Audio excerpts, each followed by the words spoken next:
சமீபத்தில் பிரசாத் லேபில் நடந்த ஒரு சினிமா ஃபங்க்ஷனில் சென்னை சாலிகிராமத்தில் இருக்கிற பிரசாத் லேபில் அதில் வந்து மிஸ்கின் பேசினார்.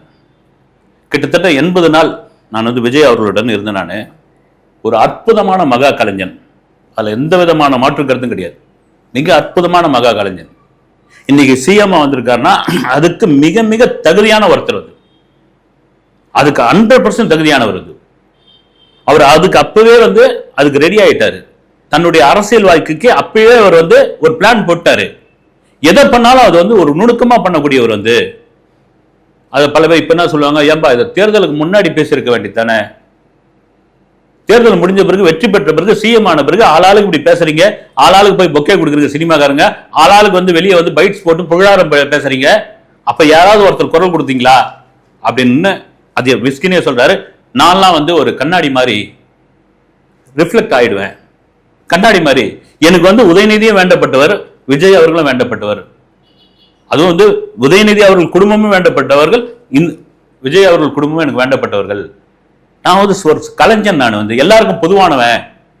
அப்படி நம்ம வந்து தேர்தலுக்கு முன்னாடி பேச முடியாதுங்க. அவர் ஓப்பனாவே ஒத்துக்கிட்டாரு. கோபத்துக்கு ஆளாயிடுவோம், யாருடைய கோபத்துக்கோ.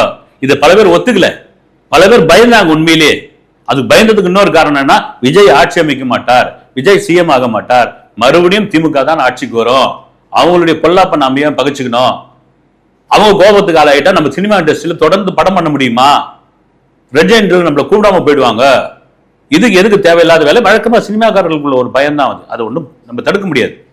ஆனா இன்னைக்கு வருஷ கட்டி ஜாரா ஜாரியா போறீங்க, வந்து எல்லாருக்கும் அப்பாயின்மெண்ட் கிடைக்குது, நின்று போஸ்ட் கொடுக்குறீங்க, வெளியே பைட்ஸ் போட்டு.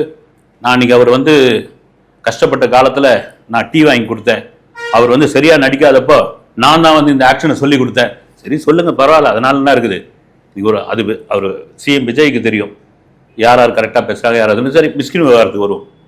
அப்படியாப்பட்ட ஒரு நபர் தான் வந்து விஜய் அவர்கள். இதில் ரொம்ப முக்கியமான ஒரு விஷயம் என்னன்னா, மிஸ்கின் சொல்லுது, நான் இதெல்லாம் வச்சுக்கிட்டு, யாரு நான் இந்த மாதிரியான இதெல்லாம் வச்சுக்கிட்டு நான் அவர்கிட்ட உதவி கேட்க மாட்டேன். ரொம்ப முக்கியமான ஒரு விஷயம் வந்து, நான் எந்த ஆப்ளிகேஷனுக்கும் போய் அவர்கிட்ட நிற்க மாட்டேன். ஏன்னா நான் வந்து ஒரு கலைஞரா பார்த்தேன், ஒரு நடிகரா அவரை பார்த்து, இன்னைக்கு வந்து சிஎம் அந்த நாற்காலில் உட்காந்து அவ்வளவு சிறப்பான ஒரு 11 நாள் வந்து அவ்வளவு சிறப்பான ஒரு ஆட்சியை பண்ணிட்டு இருக்காரு போது அவர்கிட்ட போய் நான் தலையை சொரிஞ்சுக்கிட்டு நிற்க மாட்டேன், கை கட்டி நிற்க, நல்லது, உதவி கேட்க மாட்டேன்றாரு. அவர் பாட்டும் அவர் வேலையை பார்க்கட்டும், நான் பாட்டும் என் வேலையை பார்த்துக்கிட்டு இருக்கேன்.